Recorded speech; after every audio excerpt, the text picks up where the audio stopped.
Hello everyone, good morning. Thank you for being here. I'm Bhumika, an architect researcher with a dual role here at Anant. On behalf of the community, it gives me great pleasure to welcome you all to today's session titled It's All About Money, an Architect's Role in Healthcare Organization. This session invites us to look beyond design as form making and engage with the less often discussed but yet critical realities of economics, decision making, and value within large healthcare systems. We are proud to have with us Professor Sunil Shah, Vice President of Facilities Planning and Design at Kaiser Permanente, Dr. Sanjeev Vidyarthi, Provost at Anant National University, and Professor Rajeev Kathpalia, Chair, School of Architecture at Anant National University. With over 4 decades of experience, Professor Shah has played a pivotal role in shaping one of the most innovative healthcare design and construction programs in the world. His work bridges architecture, strategy, finance, and public health, offering invaluable insights for students and professionals alike. Today's discussion will be conducted in a podcast-style format, followed by an audience interaction. So we encourage you to actively participate and make the most of this opportunity.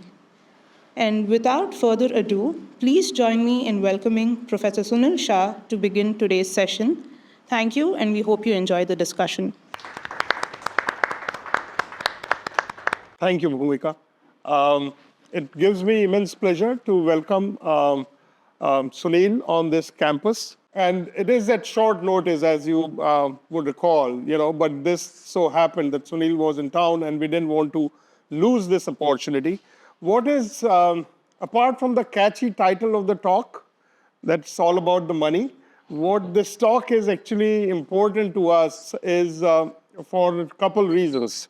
One is we want to hear from Sunil the story of his own professional journey from Ahmedabad in 1970s to California, and in today's world in 2025. And it's a very enriching story of, socialism in India, 1970s when he left, and 2025, the world looks very different, both at home. And for him, home is at both places, in California and in Ahmedabad. And from where we were to where we are at both the places, that itself is a very interesting layer that we would want to hear from him. How he has sort of navigated it and what it means in terms of professional work. The second part of the story, which I think is equally important, is that his current work entails working not only at the intersection of the 3 layers that Bhumika pointed out, architecture and public health and hospital systems, but also the mainstay of his work, which is of direct interest to many in the audience, is the use of AI to facilitate and make these systems more efficient, right? So how do practitioners, and Sunil is a senior practitioner, as we know, with vast experience, how are practitioners now mainstreaming artificial intelligence? And if mainstreaming is still a few years out, how are they negotiating and sort of dealing with the emergent AI and trying to make sense of it in active professional practice? So that's the second layer we want to pay interest to. And I would now turn my first question. So this is organized like a sort of like a roundtable podcast style, little flexible as we go. And Rajeev and I would pose questions to Sunil, and at some point in time open to people in the audience. So my first question to him is my first point. How do you make sense of Ahmedabad in the 1970s to a vibrant economy in India today and a more science-based modern society in Southern California in 1970s to whatever is going on in the US today? So these are some polls, and we would want to hear from you how you've navigated it and how you make sense of it, Sunil. Thank you for having me here, Rajeev and Sanjeev. Really appreciate that. This is not something I have done in my career of almost 50 years in practicing architecture. but I last year started getting engaged in academics. I spoke at Cornell University, and then I took a class at my alma mater, Arizona State University. And so when Sanjeev proposed that I come and speak with you, I said, I'm more than happy to share my journey and my learnings. And the purpose of that is that I think there is a missing link between the professional side of the architecture and the academic side, and that missing link is what I think I'm trying to convey and build that bridge between what's going on today and what happened in SEPT 50 plus years ago. When I was at SEPT, we were only 120 students. We had one building. We had the most famous canteen, Harish Bhai's canteen, that I think it still exists in a different form. But more work and more conversation happened at the canteen than in the studio classroom. We studied, I think, more of a attitude than actual technical aspect of designing buildings and building buildings. I think it was more about exploring everything that was given to us or taught to us, where we were taught to ask questions. And I think in looking back after 50 years, I think that's the biggest asset that I took away graduating from SEPT and going to US. The transition was very hard. When I arrived first day in New York, there was 3 feet of snow, and I had no warm clothes. And I landed at 2 a.m. in the morning, and my cousin came to pick me up with a big coat and everything else. And then he sent a note to my family, don't send anybody during winter. They can't travel during winter, and I will not go pick them up at the JFK airport. I tried looking for work in New York for about 3 months, very little success. Then I went to Houston, where my brother lived.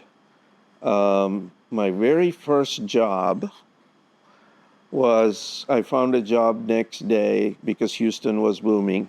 My very first job, I got paid $3.85 an hour at an electrical engineer's office. And then I went in, and everything was T-squares and parallel and triangles that we drew everything by hand. First thing, they gave me an assignment to show us how well you are drafting and lettering.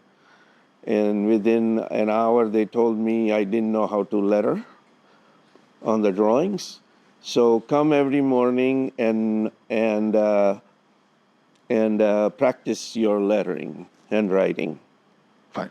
And so from there on, I think I did a couple of other jobs, and then I said I want to go for further studies. I studied sustainability in 1979 at Arizona State University. That was the only university had a master's level program in sustainability, daylighting, designing with climate, designing with a more passive and active solar energy, and how do we make buildings more energy efficient.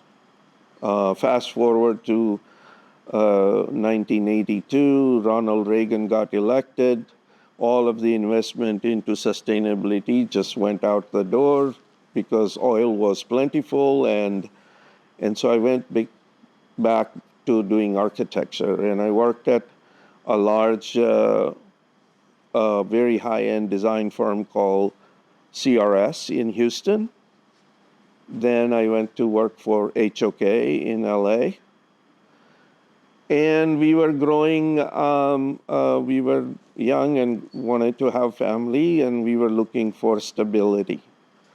So that was the prime reason I decided to go from being in the architectural offices, where every 2 years you have to think about whether you're going to have a job or not. And so I went and decided to go work for Kaiser Permanente. And as they say, rest is the history.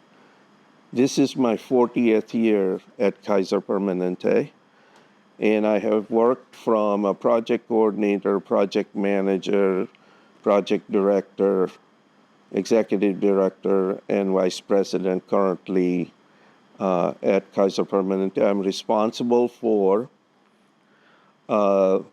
all of the planning and design standards that Kaiser Permanente builds their medical facilities and other facilities. And so I have a staff of about 50 people, includes medical planners, architects, and engineers and interior designers. And I'll give you a little bit more about it, but what you are seeing is a very few samples of the buildings that I have been involved over 40 years of the portfolio. There is about 100 million square feet of space that Kaiser owns and operates every day. Kaiser Permanente is in a medical terms, health maintenance organization. Something similar in India was, I think in old days, I don't know whether it survived in the new healthcare space here. Used to be 𝐏𝐫𝐸𝐻 Yojana. સાંભળેલું હશે નામ કદાચ અત્યારે. Huh? Employee state insurance? Yeah. So a lot of the large manufacturing companies in India at that time had this health insurance for their employees. So similarly, Henry Kaiser was a big industrialist in 1930s and 40s, building large water infrastructure projects in Western United States, and he wanted his worker to be healthy. So he created a profit called Kaiser Permanente with a physician named Dr. Garfield. And at that time, they were charging 5 cents a day to the employee, and all of their healthcare needs were taken care of. So it was a very noble mission. And after almost 80 years of this company, is one of the largest healthcare providers in the United States that is fully vertically integrated. So we have our own doctors, nurses, employees, administrators, finance folks, almost 250,000. That is about 2.5 lakh employees. We run about 40 hospitals and about 800 medical office building or doctor's offices. So it's a huge portfolio and growing. So our mission is very simple. We want to provide affordable health care to the population, and we want to improve the health of the communities that we serve.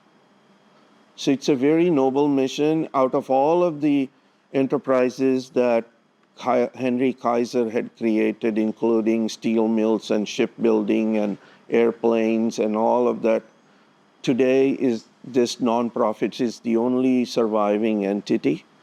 And if we were not nonprofit, we would be in a Fortune 30 organization in the United States. So in scale, we are very, very large.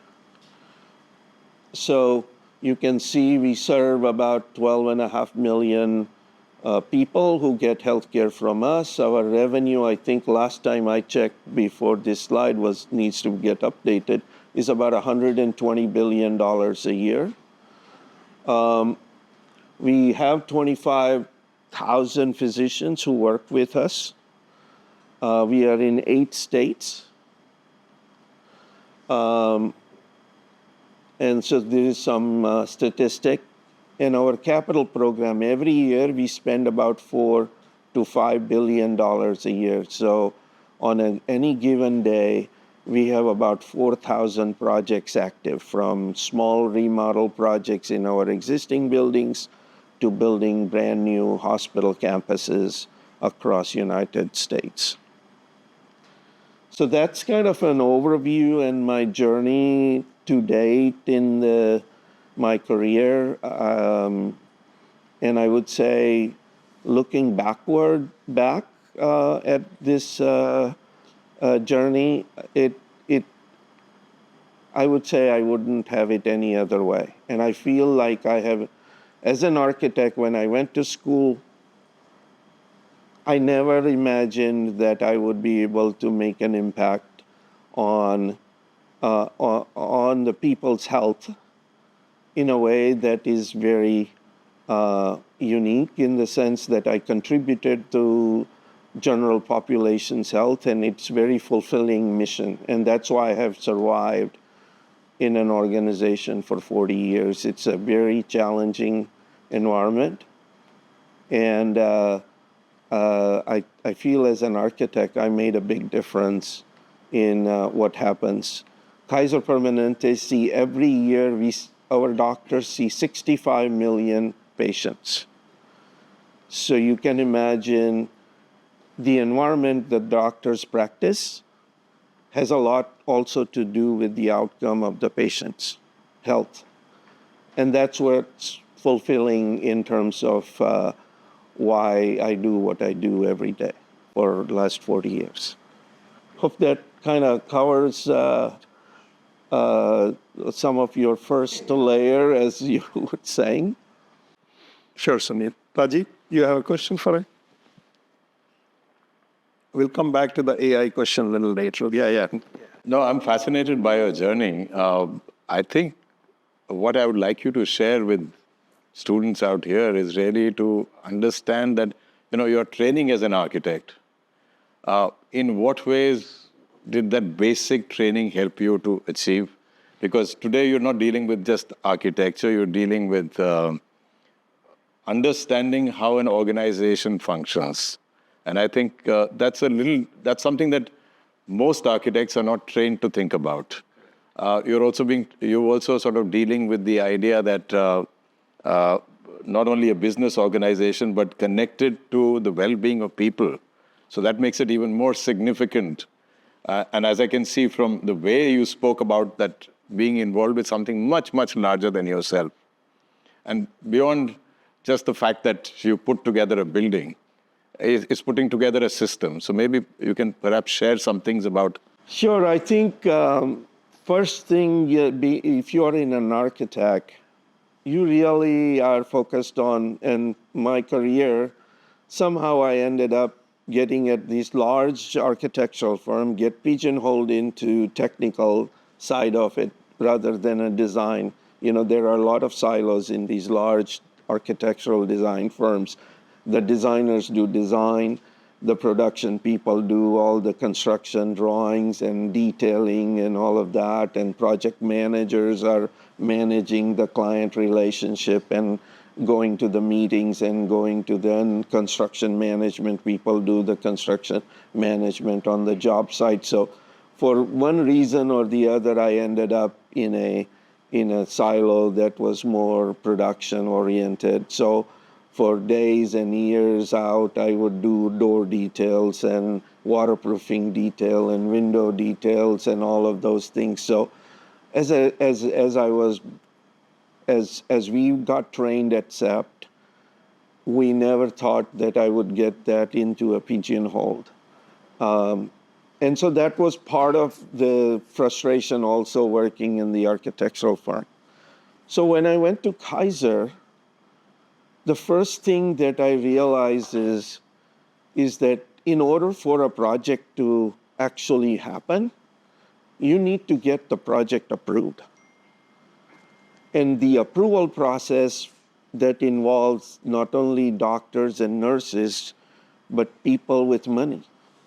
And that's why my conversation I kind of tried to figure out what is the best thing I can communicate to all of you, is that when you go to these large institutions, at the end of the day, decisions are made with people with money. And if you want to, if the doctors and nurses want to get their project approved, they need our help to visualize what they want in the most cost-effective way, so you could prove it to the financial people that this is the right thing to do. So that's a whole new trade. That's a whole new thing that you have to learn as an architect going into a large organization. So step one for me was, I realized that I must understand how the doctors and nurses work and how they deliver care, and what do they really need versus somebody's just a desire that, oh, it would be nice to have. Everything had to have a financial angle to that. So I spent first 5 years of my career learning what happens in a hospital on an every day, every hour basis. I spent enormous amount of time observing and learning, and learned the language that I need to speak to communicate to the doctors and nurses, because they would describe what they really were trying to do in a design of a building. I had to learn their language to translate that into a physical space. And so that was a very kind of relearn what we learned in architecture to understand how operations of a building or the users of the building will work and use the building, so you could make it more efficient for them to do. And so in the year 2000, about 16 years after I joined the organization, and I was doing more of a project management and executing the project, you need to create standards. Standards that are rooted in how the medical care is given, and then how to take those standards and apply it to every project. So in my current job, we have a staff that works with about 1,000 clinicians, doctors, nurses, administrators, others, to create standards by which we deliver and design and build these buildings every day. Currently, we have about $30 billion worth of active projects. And so every project has to use those standards, and we spend enormous amount of times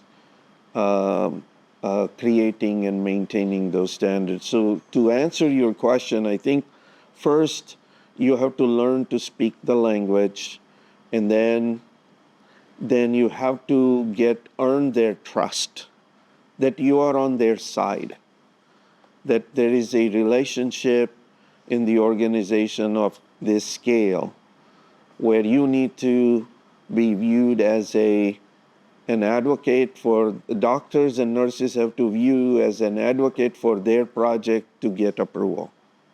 And how do you justify what they are trying to do is worth the financial investment. So that's a whole new way of analyzing the project, and how do you present it so it is approvable, because if the project is not approved, you don't have anything.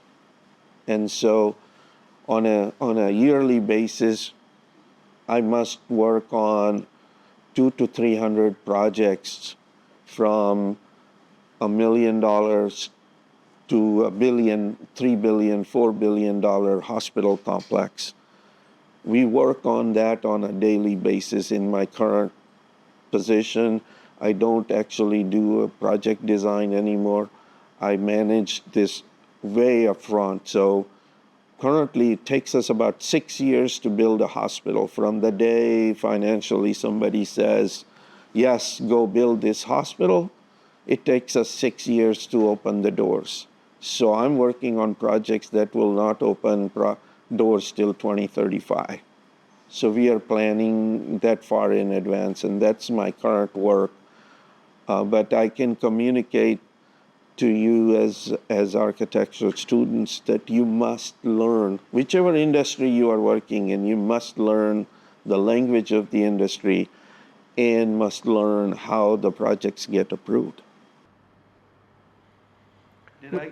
Yeah, I did. No, so it raises another question to my mind, and that is the way architecture is taught. And in some ways, it remains unchanged from, earlier generations. So it's not very dissimilar to the ways that you were taught, perhaps. Yes. Now that you've had this experience, how would you think that architectural education could really benefit from, a different way of structuring it? So I'll give you an example. So about 10 years ago, we got a project. We were trying to build some medical office buildings, and when I say medical office buildings, the definition here may be a little different, but for us, having doctors' offices and exam rooms and a radiology department and a blood work, lab work, and the pharmacy, all of that goes into a medical office building where basically you go see your doctor. There are no beds there. It's not a hospital. And so we've been building those buildings for ages in the same way that we always built. And we realized that with the technology that's coming, the healthcare delivery and how you interact with your doctor and the nurses will change. And so 10 years ago, we imagined that you will be able to text your doctor, you'll be able to email your doctor, you'll be able to have a telephone conversation with your doctor, and you would have a video call, even though COVID was never around. So we wanted to figure out what the future of that looks like. And so first thing we did is to learn people's need. And so what I'm trying to communicate is that you have to learn what you are trying to solve for in a very fundamental way, so you can understand the root issues dealing with what you are trying to solve for. So in our case, we were trying to solve for what the future of the doctor visit might look like. And we have 50, 60 doctors in these buildings, all different specialties. So what we did is we went and followed about 50 different profiles of patients that we deal with for days in and out to understand what their healthcare needs are. Somebody who travels a lot has a different healthcare needs, and somebody who takes care of an elderly and their own healthcare, and then somebody who has a child that is challenged, and somebody who has large family, multi-generational, and their healthcare needs and how they want their healthcare delivered. So we had to learn a lot about how people want their healthcare. So we spent a fair amount of time. Then we got about, I would say, about 500 clinicians in big charrettes that we did and discuss what the future of the healthcare delivery would look like. And then from that, we developed some basic high-level concepts of what that delivery is. And then it involved getting new technologies. It involved getting new way of designing buildings and all of that. So we came up with this overall concept of how we would deliver the care. And then we started designing the buildings and all the new technologies. So the time came, this is all great. This is wonderful. This is where we want to go. Then time comes, this is how much it costs currently to build these buildings and operate these buildings. And what would it cost to put in all these new technologies and all of the different ways of designing and building this building. And we had to show that the only way to get the new projects approved with the new design was to show that from this old way of doing it to this new way, not only we save money and cost of the building, but all the new technologies would be paid for through efficiency of the operations. That's what was the critical aspect of that whole big project that we took on, that today I think the ideas and the things that we came up with in 2013 and 2014 is becoming more mainstream in the US. I wouldn't speak, I'm not too familiar with the Indian market, but what I'm trying to communicate is that in education, the problem, we focus so much on the designing, but we never teach them how do you demonstrate the cost efficiency in terms of how building would be used and how the construction is less expensive. At the end of the day, if you want this great idea to get realized, you must understand that aspect of the architecture, which I don't believe even in colleges in US or any other place that I know, that because I hire so many people and so many architects, every large architectural firm that you can see in any top list work for Kaiser Permanente. We contract with them to design our buildings, and the first thing I coined this phrase. If you are an architect, you must know every line you draw on a piece of paper, how much it's going to cost. If you don't, then your design ideas will never come to fruition because there are too many other things that push and pull on that line. And that, to me, is the part of the education that needs to be really emphasized in the real world. And as you realize that more and more work being done, even in India, are becoming more institutional, or the developers are getting big, large professional organization and not what used to be when I was here 50 years ago. So it is very important to have everybody ask the question, learn that trade. I think it will go a long way in your own professional career. Does that? Yes, I think to some extent it does. Okay. But what also stood out, Sunil, from what you described is sort of the centrality of the process remained the same, right? I mean, whether with designer or an architect, the first thing we learn is figure out what the problem is, talk to people, what's going on, understand the context. And once you understand the context, then you try to respond to it. Costing is, of course, one dimension you would want your designs to be feasible on, but user friendliness, so all of those concepts translated pretty much across the context. So I guess somewhere there, I would see a lot of similarity between what architecture schools teach worldwide. Is first you figure out what the problem is, get to the heart of it, understand what the people want, what's the human experience about on that issue, and then we follow through with this. Right. I think that's where I feel that the people and the architects that I work with, I find that to be the missing link. In old days, the architects were the master builders, and they understood how everything went together. They didn't need a contractor or a subcontractor to tell them how to put things together.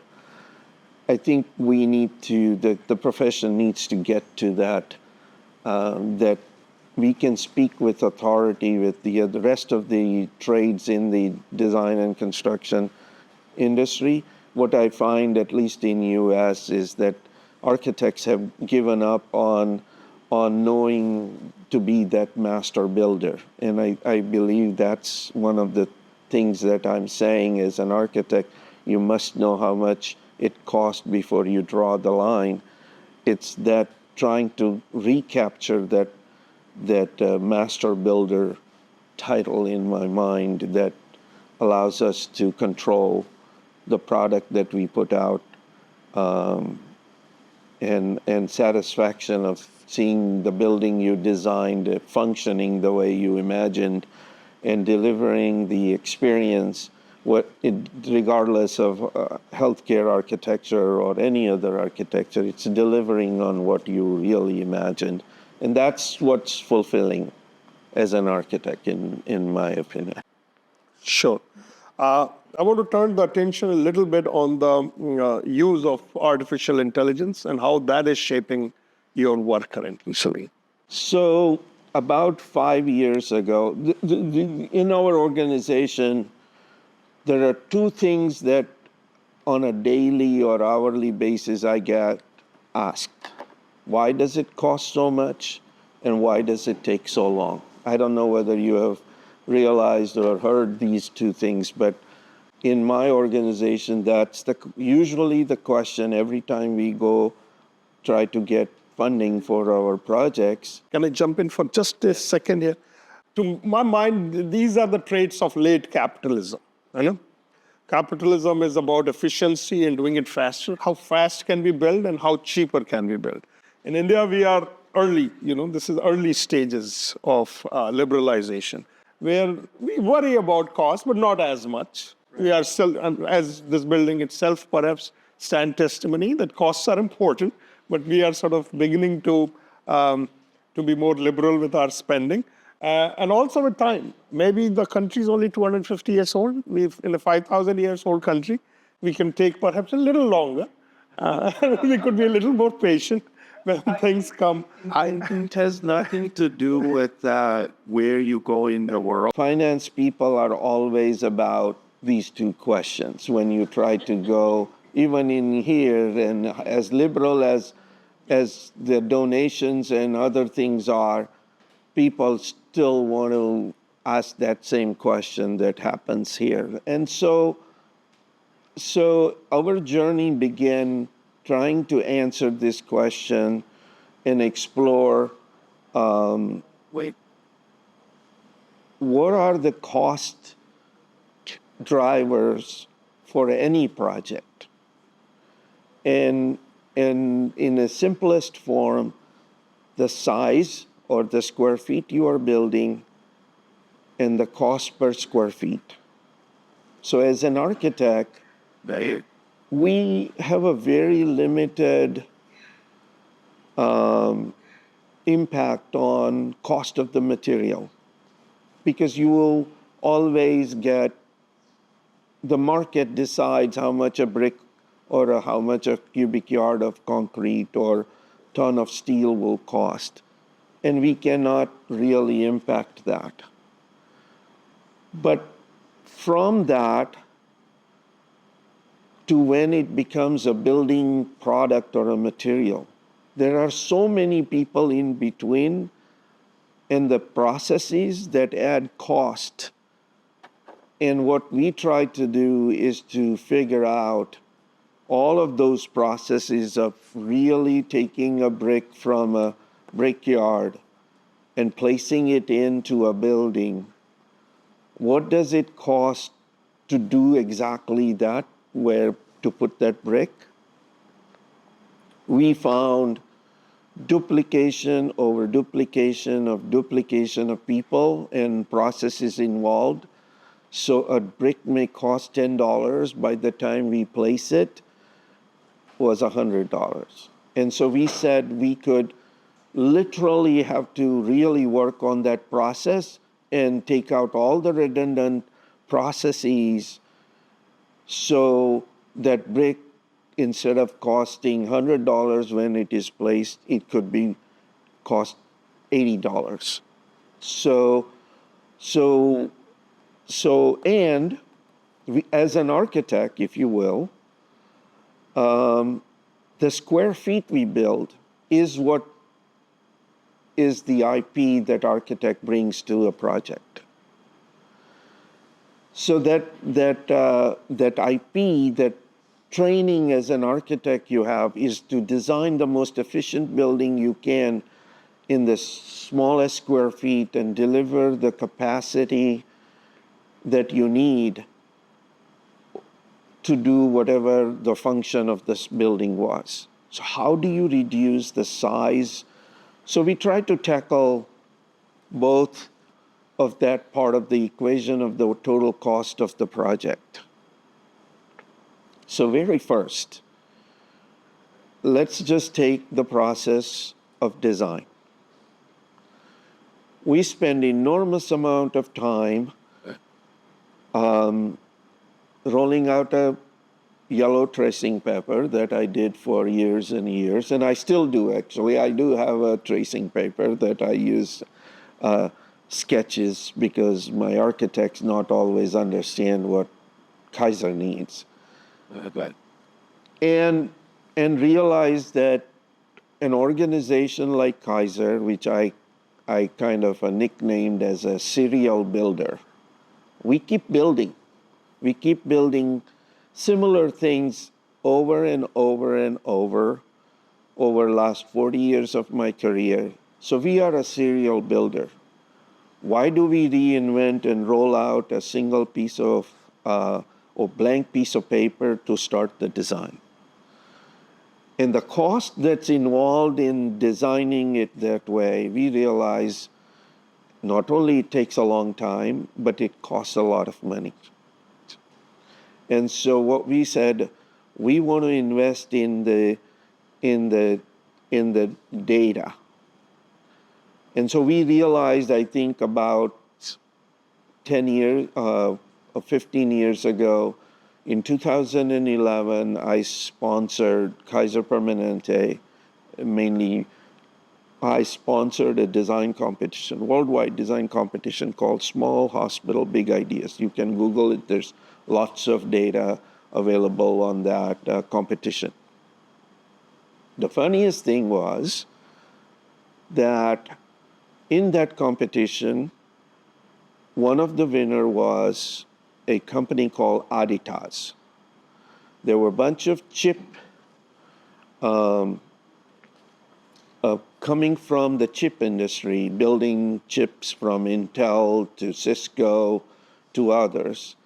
And they realized that there is no productivity gain in the construction industry for centuries, and that they think they can make a big difference. So they started this company. They had these enormous ideas about architecture, and they looked at architecture as data. They looked at architecture as a data, and that data has rules, and the rules are used to create spaces and buildings, etc. Even though there are some uniqueness from building to building, they still viewed that as a data and patterns. So them coming from that and the interaction with them, I realized that there is so much data that Kaiser owned that we actually need to curate and define it and write it down. So we started definition of what Kaiser wants to build in a form of a data. So in order for us, and we didn't know about artificial intelligence when we started, but we wanted to own the data by which we build buildings. And so we started converting all the rules that my medical planner architects had in their head about how to design a hospital or how to design a medical office building or how to repurpose an old building or take a retail space, convert it to a medical space. It took us about 4 years to document all the rules, all of the data that we wanted Kaiser wanting to build the buildings the way we needed and the uses. Right. So we were about 2 years ago at the cusp of having all of the data right. So what do I mean by data? Every room in a Kaiser building, we had to codify it. So we said, an exam room in a cardiology department has a code that says exam room cardiology, exam room urology, exam room family medicine, exam room OBGYN. So we categorized all of the room types across the whole enterprise, and we inventoried that and created what I call it to be a DNA of any building that we build. And then we said, is there a similarity between these rooms? And what can be similar then be coded into the same room type? So we took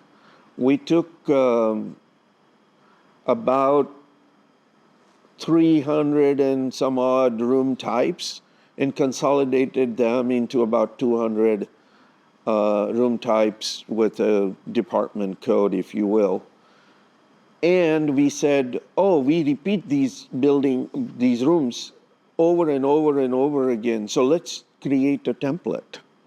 This is the exam room. This is where the sink goes. This is where the exam table goes. This is where the writing surface goes. This is where storage goes, and a stool for the doctor, and a linen hamper stand. So we created room templates, about 200 of them. We first did it in a 2D format, then we converted them into Revit, and now we are converting them into what we call it ready for construction. So all the fabrication can occur from that template. So we kept building all these infrastructure, and then we realized that the software by which currently the architects design is not meant for manufacturing. It is only meant to convey design intent from architect's vision to the contractor and subcontractors. Hey, this is what I want. How it is built, somewhat I have generic details, but actual details will have to be worked out by the contractor and subcontractor, and we call that a shop drawing. And more, I think even in India, people are doing shop drawings. Maybe. And shop drawings are used to fabricate the material in the factories or on the job site. So in all of these processes, we found out that there is 30 to 35% of the cost, like going back to the title, it's all about money. So we realized that 35% of the cost was in duplicating effort between different silos. And if we eliminated that duplication, we can save money and in the process improve the quality. So we had to rebuild an entirely new design platform, which we are inventing, which is ready for AI. So what we are, you are used to, how many of you are used to schematic design, design development, construction document as a phases of the project design process. We, in this new world, what we are saying is that we have these standard Lego bricks that are our rooms, and they're kits apart. And how they get arranged in a plan has a bunch of rules. And those rules, computers are very good at following rules. So those rules, we wrote it down. And so now we created this platform where if you're familiar with, you can go buy, at least in US, I'm pretty sure it's available here, a design software for your home or an interior design software where you can quickly draw your rooms and right away it goes into 3D and then you can do that. We designed a software where you are designing with these kits of parts. You're not designing from scratch. That you're using the rooms that we have curated because functionally we need the rooms to function in a specific way, and all the things that go into a medical facility, that those rooms, all the equipment and all the IT and everything else go into the room. So we don't want to change the room. So we are calling that program aggregation, where we are collecting all these rooms and arranging in the way it fits on the site, and essentially create a building. But all of the details of those rooms and how those rooms are built comes the minute you pull it in and assemble that into a building. So things that you draw in design development and things you draw in construction document, Sure. once you arrange the rooms, it's already there. And so we eliminate all of that cost, all of that time, and then eventually that will result in a better product and cost us less. And all of the rules are writing down, and as you know in AI, if you know your rules, AI will do wonders to use those rules to arrange things. And that's the work we are doing right now. We are on the cusp of taking all those rules and overlaying AI language models to now create what we call it our designs of the projects. But one thing I wanted to go back here and make a point. And so all these buildings you see, they follow our standards. Underlying rooms and the templates and the design of these buildings represent is all using the same room templates, but it gets arranged in a way that is appropriate for the site or the building or the functions. So you're not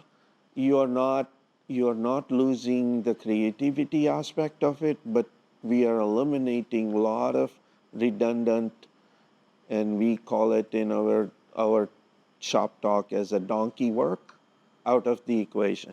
So the architects can do what they do best, which is creative work. And then we give exactly what they need, the contractor needs to build the building, but we eliminated a whole lot of inefficiency in between in that process. We just completed our one project using all of that, and we are about 18% below what our benchmark cost was, and about 24% faster. So we think there is something there for our organization, because there is always more need than the money's available. True that. And so for us to demonstrate demonstrate that we can build it faster and better and cheaper is something that I've been involved in. And that's one of the primary reasons I'm having so much fun doing all of this that I don't want to retire. Great. Thanks, Sunil. At this point, we would open for a couple questions from the audience.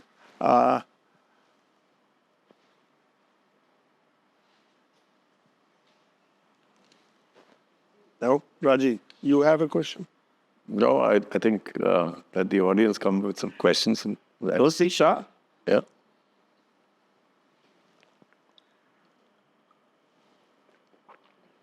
Yes. Oh.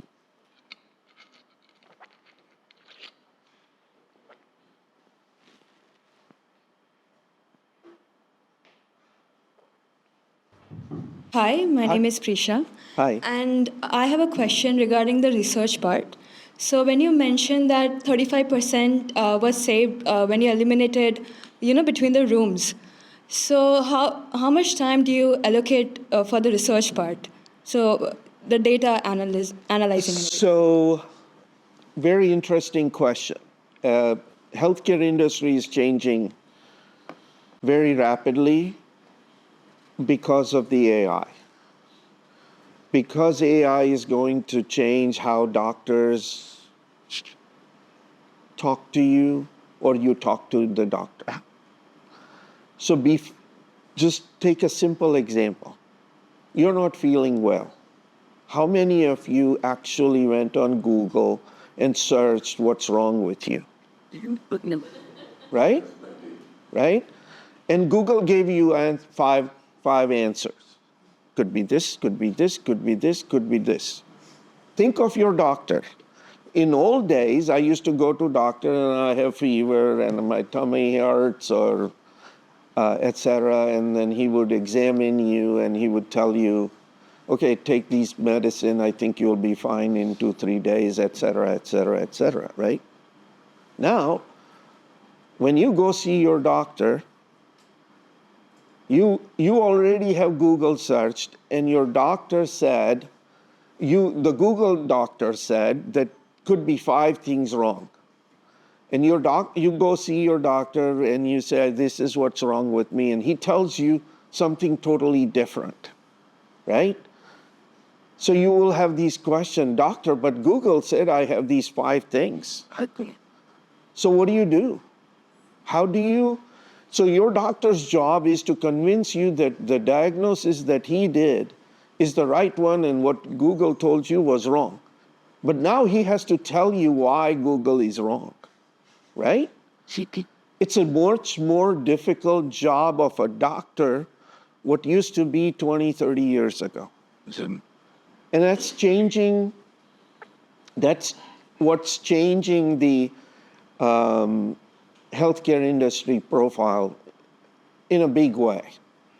And so the whole idea about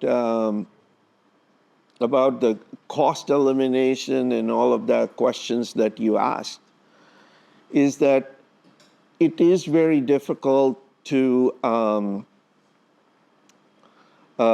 predict what's going to happen, but we have to reinvent how we build every year. So I have a staff of about 15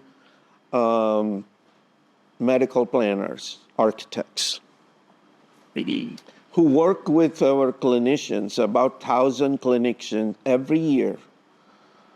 And we look at the standards that we have and have a conversation in what is going on in their world and how would we change. So we keep the standards that we built refreshed. And that's how, whenever we design a building, we know that's the latest thinking from our clinical side. Does that answer your question? Yeah, thank you. Okay. I mean, I'll give you an actual example. Now, with AI, there'll be clients who come to us and then they say, this is what we imagine, and they have this fantastic shape, right? They've imagined. How are you going to put it together? How is it going to function? That's your job. So it's already, this whole idea of AI and using it is already changing, and the information, or let's say part information that somebody has, is already sort of changing the way that roles will be functioning. It's not like, earlier you went to a doctor because you trusted the doctor. Right. Now you go to the doctor and you have all these questions, right? And if he tells you to take all these many tests, that's even more complicated now. Because you say, oh, the test says this. And the old doctor used to just look at your pulse and say, well, I think just need this, and you're done with it. Yeah, and so that's what's going to happen to the architects. You can give an image, and I literally just did, I'm working on a project, and I gave a image of that project, very early sketches. And I put it into ChatGPT and said, what if this building was designed by Zaha Hadid? Can you give me a picture? What if it was designed by Perkins and Will, or this firm or that firm? What would happen if it was designed by 𝐾𝐞𝐬𝐢𝐳? And you will get those pictures, right? So exactly what you said. So as an architect, the owner is going to come with those kinds of things and say, now you have to prove you can't afford Zaha Hadid, and this doesn't work in Indian climate. So your job is going to be even more difficult. And so I think you have to learn the technology, you have to leverage the technology in order for you to deliver more efficiently to the client, because ultimately they all, they all look at your fee and decide whether they can afford you or not. So I think you have to keep that in mind, but you have to learn the way a technology is going to impact you in so many ways. And so for us at Kaiser Permanente, the technology we are trying to leverage in order for us to really deliver our buildings cheaper and faster. That's what's required. And so we work with a number of technology companies and in creating this new way of understanding and designing Kaiser's project. All right. One more question? All right, so I have the final question, I guess, then. Where do you see this AI thing going, Sunil? I think the AI will be really leveraged in what I call what I described as a donkey work. I think the donkey work will be taken over by AI in a very near future, that you wouldn't, as an architect, necessarily have to draw waterproofing details. I think you can Google search and you will get 50 of them instantly. Whereas an architect, I believe, is really the intellectual part. How do you design building that delivers what the clients are looking for in whatever their mission or their vision is for, some places they really do want to spend money. They want to show the opulence. They want to show the luxury because they are marketing that, right? I just happened to go to a resort in Udaipur just a few days ago. And we went to there, and that resort spent enormous amount of money, make you feel like you are king, that you are living in a palace, that for those 2 days they're going to fulfill your every fantasy being a king and a queen. So to them, their financial thing is very different than somebody who is trying to build a community hospital who has some donation, not too much, and they still need to provide. So their motivation is to save every penny because they want to do good in the community versus a high-end resort that can charge exorbitant amount of money for you to go stay there to fulfill your dream of being a king or a queen, and you're paying for it. So for them, the financial equation of the design and how they spend money is very different than some charitable organization trying to build a hospital to serve the indigenous people. And I think you will have to learn all of that and modulate your thinking and your approach to design. But I believe the design still remains, it will never replace an architect in my mind. I think the focus is going to be on all the grunt work that you do. And so the amount of resources you need, because there were 10 architects drawing those details, you're going to need less of that.